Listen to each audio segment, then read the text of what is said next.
저는 안경을 쓰는 사람입니다. 자, 만약 제가 안경을 쓰지 않으면 어떤 일이 벌어질까요? 네. 웃긴가요? 네, 빨리 쓰겠습니다. 제가 이렇게 안경을 벗으면 어떤 일이 벌어지냐면 한순간에 눈앞이 뿌얘지게 됩니다. 그러면서 여러분들이 앉아있다라는 것은 제가 인지를 하지만 여러분들이 선명하게 보이지가 않습니다. 예를 들어서 이 앞에 이강식 장로님이 앉아 계시지만 저분이 제가 경험적으로 느껴서 이강식 장로님이다 라고 느낄 뿐이지 실제로는 선명하게 보이지가 않습니다. 제가 안경을 벗으면 갑자기 눈앞이 뿌옇고 흐려지면서 시야가 선명해지지 않기 때문에 안경을 벗는 순간 이 자리에서 여러분들 옆에 있는 저 사명선언문이 제대로 보이지가 않을 정도입니다. 코로나19로 사람들이 어렵다라고 이야기를 합니다. 경제적으로 어렵다. 가정의 문제를 겪고 있다. 앞으로의 미래가 희망적이지 않다. 이런 분들이 있습니다. 아마 이런 분들의 상황이 아니면 어찌 보면 우리가 살아가고 있는 지금의 현실이 제가 안경을 벗은 것과 같이 살아가고 있는지 모르겠습니다. 뿌옇고 흐리고 선명하지 않고 경험적으로는 무엇인가 분명히 있는 것 같은데 정확하게는 보이지 않는 상황. 혹시 여러분들 가운데 지금 제가 안경을 벗은 것처럼 뿌옇고 흐린 상태로 살아가시는 분들 계십니까?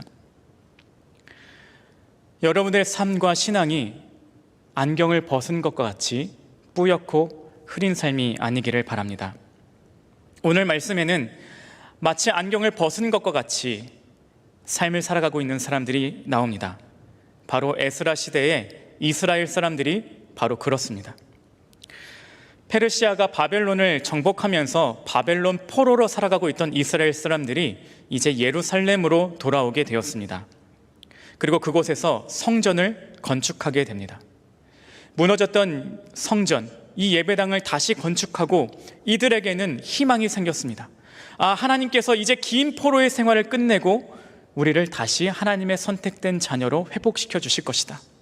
이제 예배의 처소가 다시 회복되었으니 우리는 다시 살아날 것이다 라고 하는 희망이 그들에게 있었습니다. 그래서 그 성전 봉헌까지가 에스라 6장까지의 내용이 됩니다. 그런데 오늘 본 말씀은 7장을 읽었거든요.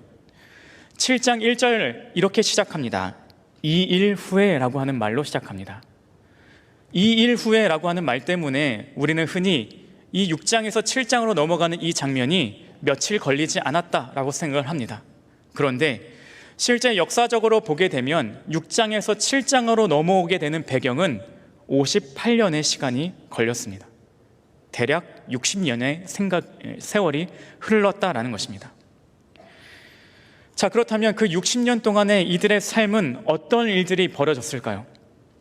9장 2절을 보면 그들의 삶이 어떠했는지를 힌트로 얻을 수 있습니다. 그들의 딸을 맞이하여 아내와 며느리로 삼아 거룩한 자손이 그 지방 사람들과 서로 섞이게 하는데 방백들과 고관들이 죄에 더욱 으뜸이 되었다 하는지라. 하나님은 선민 사상으로 그들을 선택된 백성으로 불러주셨다라고 했는데 그들의 58년 동안 희망이 자꾸만 옅어지고 흐릿해지는 그런 순간들을 경험하면서 그들에게 나타났던 현상은 무엇이냐면 이방 사람들과 결혼하고 그 이방 사람들과 결혼하는 것을 그 민족의 지도자들이 오히려 더 앞장섰다라고 이야기를 하는 것입니다. 생각해보면 이스라엘 사람들은 희망이 가득했습니다. 성전을 건축할 때만 해도 그들은 희망에 가득 찼어요. 하나님께서 우리를 회복시켜 주실 것이다라고 하는 희망이 가득 찼는데 그들에게 58년 동안 하나님은 그들을 버려둔 것처럼 느껴지게 하셨다는 겁니다. 성전은 건축되었지만 그들의 삶은 점점 더 무너지기 시작을 했습니다. 희망을 갖고 있었지만 아무 일도 일어나지 않았기 때문에 그들은 점차 무너지기 시작했습니다. 그들의 마음의 배경이 무엇일까요? 희망이 있다가 그 희망이 점차 절망으로 바뀌어가기 시작했던 것입니다. 모든 것이 회복될 것이다 라고 하는 희망이 그들에게 있었는데 반전될 것 같은 그 현실들이 반전되지 않고 돌아가다 보니 그 삶으로 인하여서 좌절이 느껴지게 된 것입니다. 우리도 그렇지 않습니까? 이렇게 예배당에 나와서 말씀으로 예배의 힘을 얻고 다시 이 말씀 내 결단해서 살아가야지라고 돌아갔는데 집에 돌아가는 순간 바뀐 현실은 하나도 없고 그 현실 속에 바뀐 현실이 없어서 무너지지 않습니까? 때로는 내가 이 말씀을 붙들고 살아갈 거라고 결단했는데 그 말씀대로 이루어지지 않는 것 같아서 마음이 무너지곤 합니다. 여러분들에게 그런 삶이 없기를 바랍니다. 마치 뿌옇고 흐린 시야로 살아가는 이스라엘 사람들처럼 좌절, 그 깊은 좌절로 살아가는 삶이 아니라 하나님의 놀라운 희망을 가지고 살아가시는 여러분이 되시기를 축복합니다. 이렇게 이스라엘 사람들이 좌절하고 있을 때 하나님께서는 한 사람을 세워주셨습니다. 바로 에스라라고 하는 사람을 세워주셨습니다. 그래서 7장부터는 이 에스라가 어떤 사람인지를 쭉 알려주게 됩니다. 그는 좋은 집안의 사람이었고 율법에 능통한 사람이다 라고 하는 내용이 6절까지 나오게 됩니다. 그런데 제가 에스라의 귀한 부분을 느낀 부분은 다른 부분에 있습니다. 9절 말씀인데요, 이렇게 쓰여져 있습니다. 하나님의 선한 도우심을 입어. 하나님의 선한 도우심을 입어. 바로 이 부분 때문에 에스라의 귀함이 느껴지게 된 겁니다.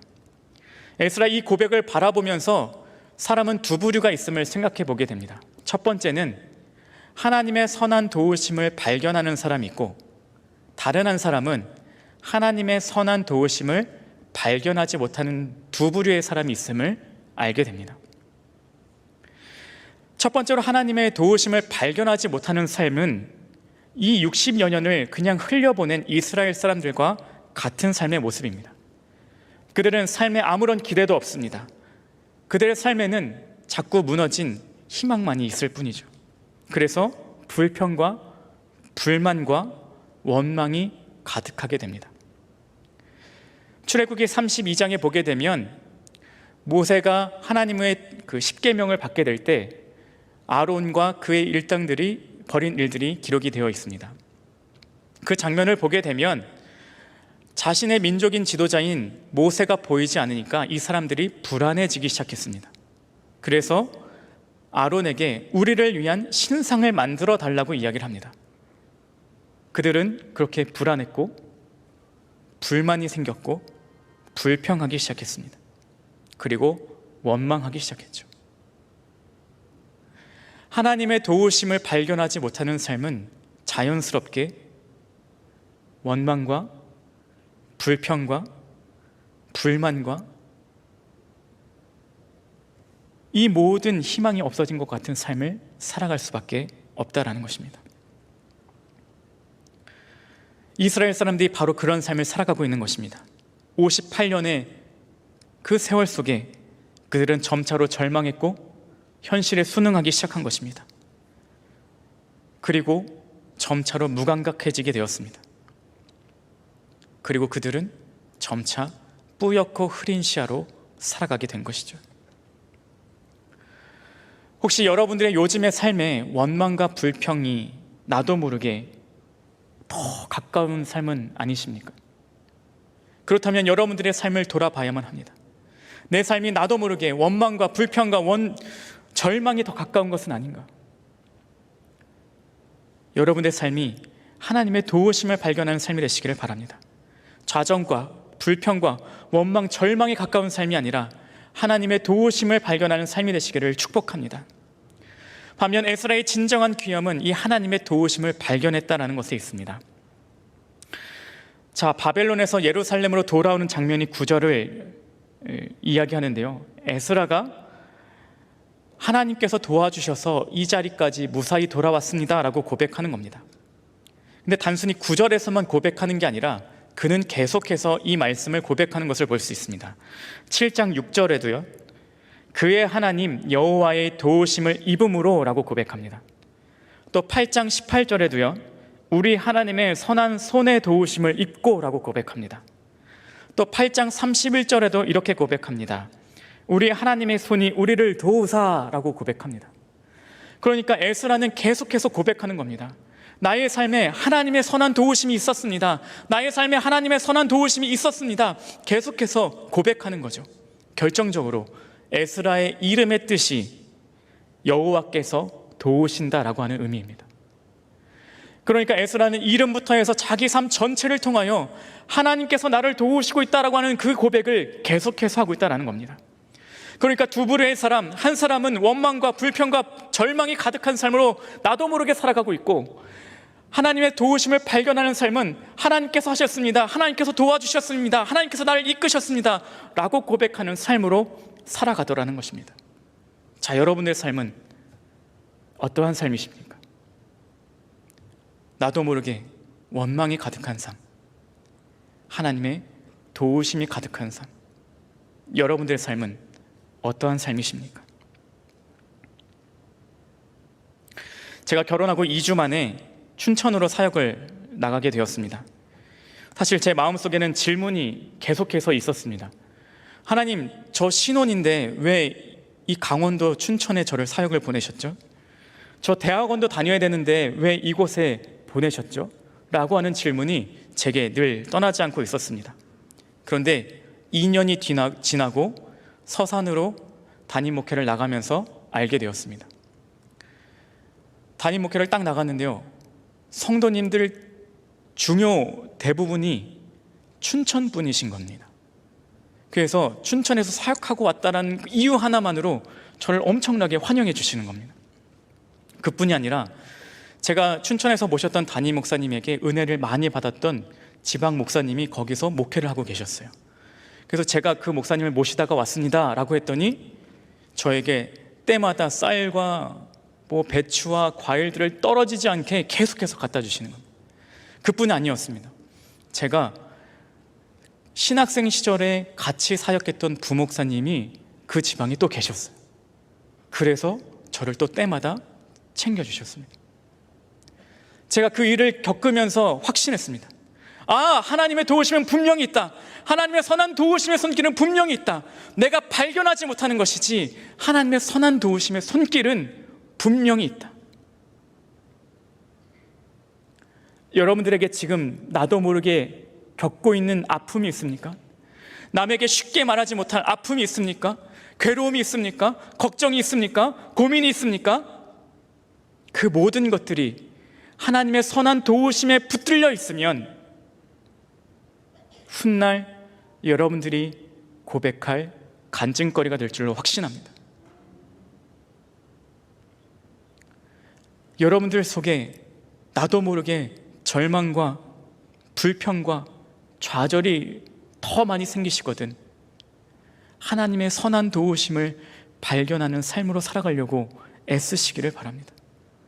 그러면 그 모든 것들이 나의 간증거리가 될 줄로 믿습니다. 아마 이스라엘 사람들도 60년 초반에는 질문했을 겁니다. 하나님, 왜 나의 삶을 다이나믹하게 바꿔주지 않으십니까? 라고 하는 질문이 있었을 겁니다. 그런데 우리에게 필요한 것, 하나님, 나의 삶에 숨겨진 하나님의 도우심을 발견하게 하여 주시옵소서, 이 고백이 필요한 것입니다. 하나님은 에스라를 하나님의 도우심을 발견하는 도구로 세우시고 이스라엘 사람들에게 보내셨습니다. 그래서 에스라는 이스라엘 사람들을 통하여 하나님의 도우심을 발견하는 삶으로 살게 하고 싶었습니다. 그래서 그가 10절에 어떻게 하는지를 봐야만 합니다. 10절에 이렇게 말합니다. 에스라가 여호와 율법을 연구하여 준행하며 율례와 규례를 이스라엘에게 가르치기로 결심하였다. 말씀을 연구하고 준행했고 가르쳤답니다. 말씀을 연구하고 준행하고 가르쳤다. 말씀에 능통했던 에스라가 그 말씀을 더욱더 연구하기 시작했습니다. 우리는 흔히 이렇게 생각하기 쉽습니다. 그 말씀 내가 다 아는 말씀이야, 내가 들어봤던 말씀이야, 그 말씀을 그냥 가까이 하지 않으려고 할 때가 많습니다. 그러나 에스라는 오히려 더 그 말씀을 연구하기 시작했습니다. 그리고 그 말씀대로 실천하기 시작했습니다. 제가 설교하면서 고민이 무엇인지 아십니까? 어느 누군가가 그럼 너는? 이라고 물을 것 같은 게 제 두려움입니다. 원수를 사랑하십시오. 그럼 너는? 그러면 저도 할 말이 없을 것 같거든요. 에스라는 그 말씀을 연구하고 지켰다고 이야기를 합니다. 그리고 그 말씀의 은혜를 전하는 삶을 살기 시작한 겁니다. 주변과 나누기 시작한 겁니다. 안경을 벗으면 뿌옇고 희미하게 보인다고 말씀을 드렸죠. 여러분들의 삶에 하나님의 도우심의 손길들이 안 보이십니까? 그렇다면 여러분들이 말씀을 더욱더 읽고 실천하고 나누는 삶을 살아가시기를 축복합니다. 그것을 통하여서 하나님 안경을 쓰기 시작하는 겁니다. 그러면 하나님의 시선으로 바라볼 수 있게 됩니다. 뿌옇고 희미했던 그 모든 시야는 하나님 말씀을 통하여서 안경을 쓰게 되면 하나님의 마음이 보이기 때문입니다. 하나님의 마음은 이것이었습니다. 내가 너를 58년 동안 버린 것이 아니라 너를 위하여 에스라를 여태까지 준비하였다. 이것입니다. 오늘 우리에게도 말씀하시는 거죠. 내가 너를 버리지 않았다. 내가 너를 붙들고 있다. 내가 너를 여전히 돕고 있다. 내가 너를 너무나도 사랑하여서 나의 사랑한 아들 예수 그리스도를 너에게 이미 보내서 믿게 하였다. 그것을 발견하는 눈이 말씀을 통하여서 생기게 되는 것입니다. 아무 안경도 쓰지 않아서 뿌옇고 희미하게 보이는 삶이 아니시기를 축복합니다.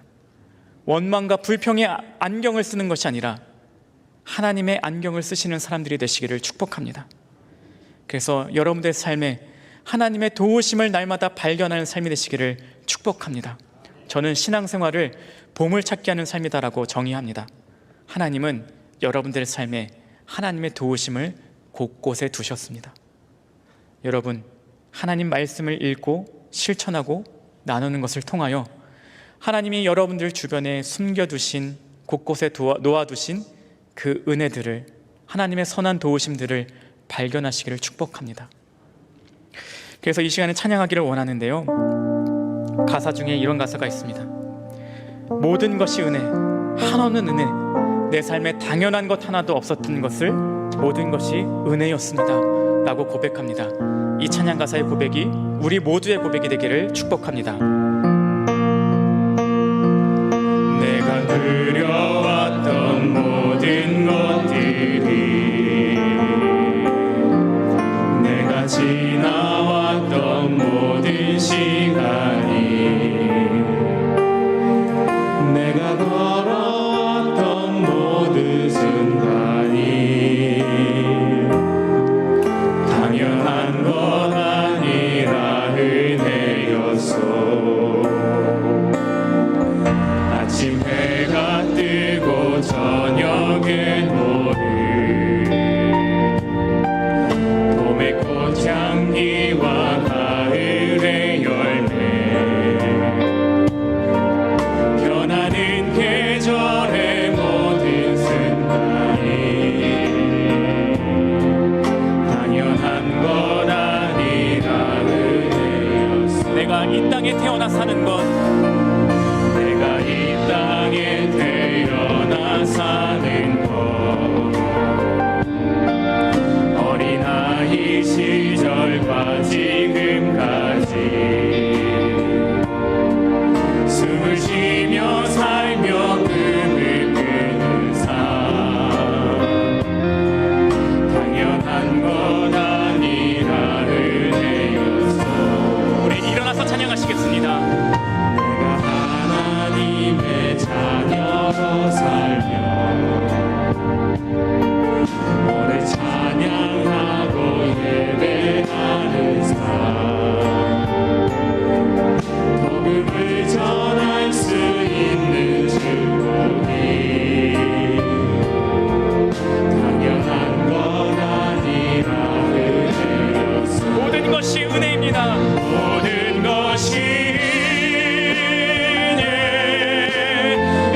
삶의 곳곳에 놓아두신 하나님의 선한 도우심의 손길을 발견하는 삶이 되기를 원합니다. 내 삶에 불평과 원망과 절망이 더 가까운 삶이 아니기를 원합니다. 하나님 말씀을 읽고 지키며 또한 그 말씀의 은혜를 나누는 것을 통하여 평생토록 하나님 안경을 쓰며 살게 하여 주시옵소서. 그리하여 뿌옇고 흐린 시야로 살아가는 것이 아니라 하나님의 시선으로 밝고 선명하게 보며 살아가는 믿음의 사람들이 될 수 있도록 인도하여 주시옵소서. 주님께 모든 예물을 바칩니다. 이 예물 주님께서 기쁘게 받아주시옵시고 정성껏 바칠 손길 위에 하늘의 문을 열어 상급을 내려 주시옵소서. 이제는 우리 주 예수 그리스도의 은혜와 하나님 아버지의 극진하신 사랑하심과 성령님의 감화 감동 교통 역사하심이 하나님의 선한 도우심을 발견하며 하나님 안경 쓰며 살 것을 다짐하는 믿음의 성도들 위해 이제로부터 영원토록 함께하여 주시옵기를 간절히 축원하옵나이다. 아멘.